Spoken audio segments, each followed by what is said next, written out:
Hi guys, welcome back to our Porsche restoration project.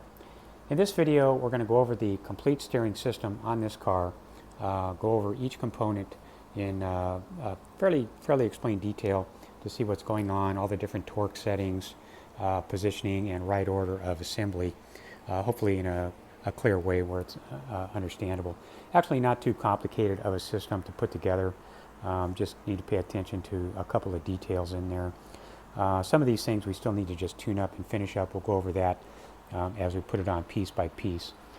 First thing we're going to go and install is going to be this control arm crossmember assembly. You can see I printed out here this morning. This is out of the manual. This is basically what we're putting together, coming down from the steering column all the way down to the steering shaft, rack and pinion, which will bolt up to our crossmember. So we've got everything all reconditioned here. Everything's ready to go. So let's just take this crossmember here. I want to explain a little bit of detail before we take it out on the car and hopefully update our last video and a couple of improvements on that. Okay, first thing worth noting here, so you can see our front bushings have been installed. These were not installed in our video 32 going over our front control arm setup. The reason that is because I had ordered out bushings for that. These are from Porsche, and these particular ones, that's the part number that's spec'd out for this car, and you'll find that number is referenced on most of the websites to order the right bushing for this car. However, they're not really correct. The problem with them is they don't have enough distance. You can see side by side that clearly not enough front distance on that. So what happens is when we put our clamp in position over them, we're not really deep enough. But on these ones, these are going to work fine. You can see that's going to work out fine. However, with this guy, not near deep enough. It's actually going to be inboard, which is not really, it's not going to work. So here's our originals. You can see they're all kind of mushroomed out. Definitely need replacing. And so all I've done here is I press these on with a little bit of red rubber grease on the inside and on the backing where it hits our backing plate there. And those are good to go there. Here's our actual replacement part number that I use for those, and they fit really good quality rubber. Shouldn't have any problems with those. The other thing worth noting here, so we've replated all our bolts. Lock washers I'm just going to go ahead and replace, and the reason I'm replacing those is typically a split washer or a lock washer. You can see these up close. They have a lot of fatigue. They have so much pressure on them over time. They have little micro cracks in them. Even though I like to recondition everything on the car, still we want to inspect all the nuts and bolts for integrity. Our grade 8s, these are in real nice condition, so those are definitely worth replating and using. However, new lock washers on everything, definitely the way to go. Okay, let's take this guy outside and put her on. So first thing I want to do, I want to take a Dremel and just clean off any residual paint on our mounting post for our strut and crossmember.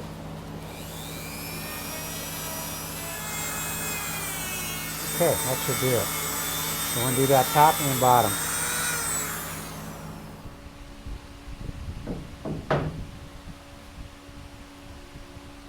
Loctite.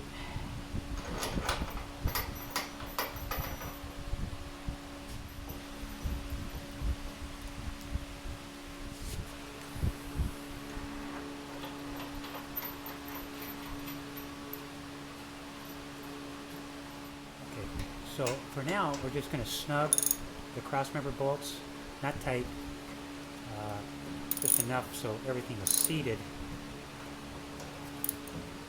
And then we're going to put the front set on.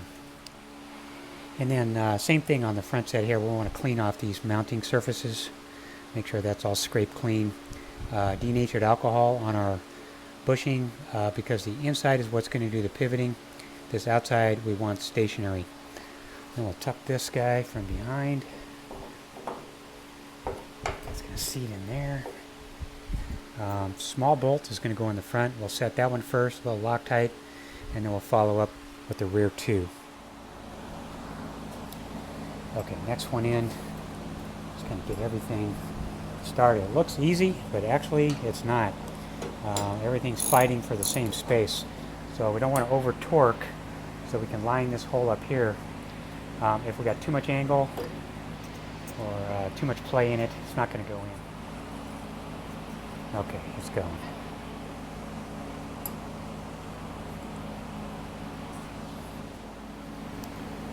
Okay, let's take a look and see what's happening here. Okay, so you can see as I tighten it down right here, it's going to kind of pivot into place. It's going to go this direction. However, if we don't put a little lubrication on there, a little rubber grease, I don't see how that's going to slide in there. That's just going to grab traction and probably tear up our bushing. So I'm going to pull this back off of here, put a little red rubber grease right on this edge here, right around there, and that should help seat that as we tighten it down. I'm going to do that with the top cap and the one underneath. Okay, a little bit of rubber grease right on that edge there and that edge there. And what that's going to do, that's going to help that just kind of seat itself, pop in. What's going on is just getting too tight for that space.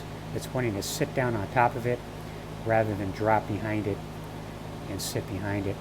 Let's try that, see how that works. Okay, you can see that sliding in now. That worked like a champ. Bottom one's fitting a little bit better than the top one, but the top one is going.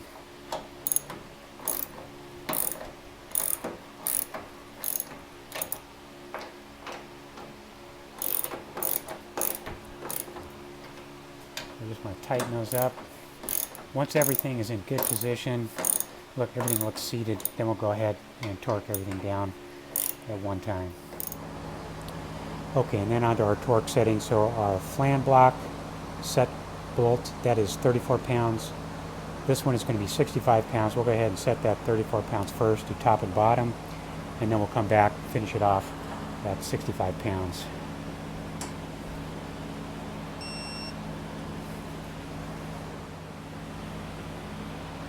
Okay, 65 pounds.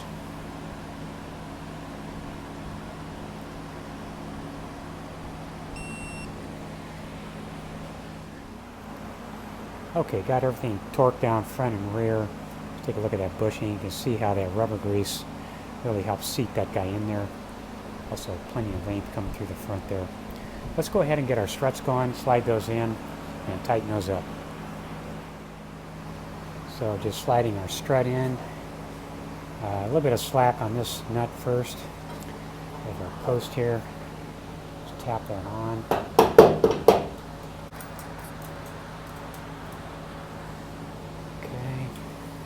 We'll snug this guy down next. Make sure everything's bottomed out.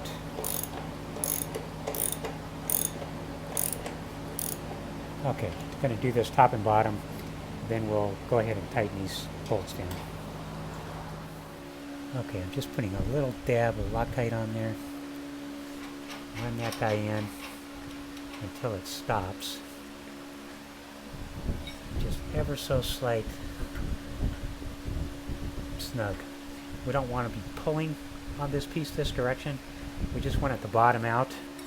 When we torque down this nut here, that's going to be proper torque on both these, and that'll be the proper setting. Okay, one other detail on our struts here. So this bolt here, this is going to have to go in after our cover plate. However, we're not going to put this on until our steering system is complete. So what I want to do is I want to just tighten down this back area, torque down my two hold down nuts.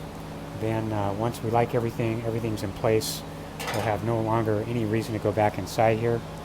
I'll pull that bolt out of there and slide this guy on and torque it down to 34 pounds.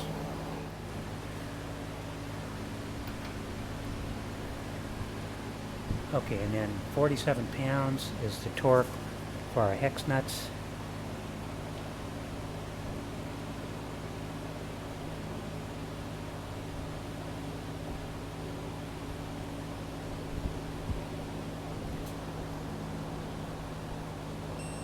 Right there.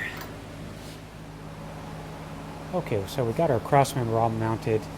One other change I want to just bring up that I've done here, not reflected in the video of showing how I put this crossmember assembly together.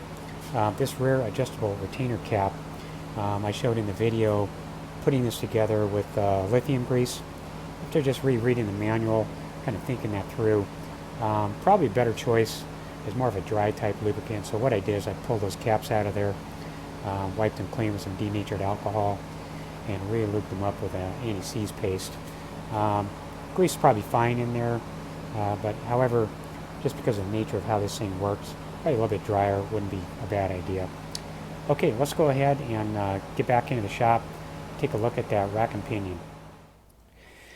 Okay, looking at our steering rack then, so what we have on the inside, we've got a tensioner nut, also has a plastic cap here with an internal spring, and what happens is it sits down and bears down on this lateral sliding shaft, and that the tighter this spring is, the more we thread it down, the more resistance you're going to have on the shaft here. Very specific measuring distance, the manual specs out on that. The best I could figure out the way they were trying to explain it. Let me show you with this knife here. So when you thread this down and it bottoms out and stops, you want to back it off so that 3 splines are showing from where it stops, which 1, 2, 3 clicks there. And that pretty much concurs with the previous stain. There was a grease stain on here when I pulled the rack off. This car, approximately 100,000 miles on it. Condition of the steering rack looked like brand new. Inside was flawless. There was no scratches anywhere. The oil seal or the grease seal from the backside, perfect condition. Even the rubber boots, look at these rubber boots. The rubber on there, just amazing. These are the original boots, cleaned up and actually better condition. Got a new replacement boot here from Porsche. The rubber actually they used in those days was a much better quality than the rubber we have now. So if you have one of these racks, depending on the mileage of your car, I could see this rack easily going up to 200,000 miles, needing very little work. So repacking the inside with grease is probably all you're going to want to do. All right, let me thread this cap down to within 3 notches and see what that feels like. So a little bit of a close-up here. So I've got this threaded down by hand until it stops. And what the manual's talking about, the best I can make sense of it, is, okay, so from our flat edge here, we're bottomed. So then I want 3 additional threads showing from where it stops. So I'm going to back this out. We already had 1 showing. Back this guy out here. So basically we want to see 4. Right about there. 1, 2, 3. 1, 2, 3, 4. So right in there. Let's take a look and see with a bigger picture what that tension looks like. Okay, and then just turning the coupling bracket by hand, you can see the lateral movement back and forth. And actually, that feels real nice. No slop or play in here at all. You could adjust this a little bit this way, a little bit that way. It's not going to make a big difference. The main thing is when you put this cap on, that these splines lock down in here. So if you're off a little bit, you can just make a little micro adjustment there. Get some paper gasket on there, and then we'll nut that down. Let's do that next, and then we'll talk about the ends. So we got our cap torque back on, 10.9 pounds on these 2 guys here. And then looking at our tie rod arms, so we're going to pull these off. You can see how it works with the inner tie rod. Just pull this bolt out of here. In order to install this rack on the car, those really need to come off of there. But just for the sake of video, you can see what's going to happen with those arms as we connect to our front suspension. So we'll put these on later when we install that suspension. Okay, and then looking at the inner workings here, so what's inside here is a grease seal. That one was in perfect condition. If you have to pull this plate off of here, you're going to need a special gear puller to do that. If you try and pull it off there without the right one, you could break it. So very good chance your seal is going to be fine back there. They pack it in with a wax, so condition of that is really nice. Also, our steering coupling, this thing here is the original. The rubber on this also 100% perfect condition. We're going to install this. Once I put the rack in, we'll bring this in from the top side. And then the simplest way I found to repack this unit with grease, I pulled this bolt out of here. I used a 1/4-inch rubber hose attached to a Zerk fitting, put that on a grease gun and pumped it full of moly grease. At the end of this case here, underneath this rubber boot, there's some weep holes. So if you start pumping the grease in until the grease starts coming out of the weep holes, that'd be about the right amount. And then you'll have to hand apply and prime the shaft here before you cover it up with the boot. Other thing we want to do before we slide this in the car, we want to recenter now everything back in center position. So I'm showing with this guy here from our in flange to center about 249 millimeters this side, and also this side. We want to get approximate for that, otherwise that's going to really affect our steering wheel once we put that on there. So we kind of need to be in the ballpark. Okay, let's take this outside and slide it in. I think we might have to remove one of those struts to get it in there. It's starting to get tight for space, but let's just take that out there and see what happens. Yeah, that's real tight getting that in there. So what we have to do, we're going to have to re-pull back off our top strut. Even though everything's in proper position and torqued down, still not a bad idea to put both struts in place until our Loctite has set up, and then pop one of those off of there. That way when you put it back on, you're exactly where you need to be. Okay, so then the other thing I had to do, I wanted to pull off the brake light switch assembly there. It's just real tight getting it down in there. Easy enough to do though, just back that off and easy to put back together. Okay, let's go ahead and bolt on. We've got one bolt here, we got one bolt here. Let's get that threaded on there, see what that looks like. Okay, let's pull that up into position. A little Loctite on our bolt here. Let's thread that guy in.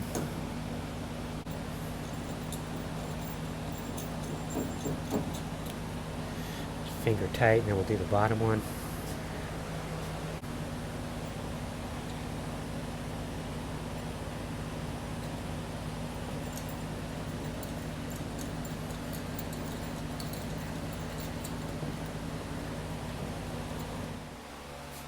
So when tightening up these two bolts here, the manual specs out 34 pounds of torque. However, not going to be possible to get a socket in there with a proper torque wrench and a right angle to the center of that bolt. So you're going to have to use a wrench, torque it down.